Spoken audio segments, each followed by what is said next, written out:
ug dalan ni Kristo, samtang nagapadayon kita sa pagpamalandong sa atong tema. Kwaresma, sinudong panaw sa mga piniyalan ngadto sa kabanhawan.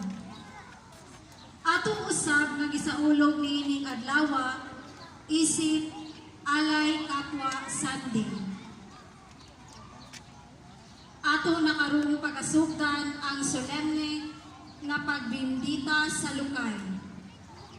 Ang mangulo sa atong kasaulugan karon mao si Reverendo Padre Eman B. Cabajo. Sana saan at nidagad ang hari sa Israel, may kunang nakapati sa hangan sa kipuan, usana sa kaligtasan.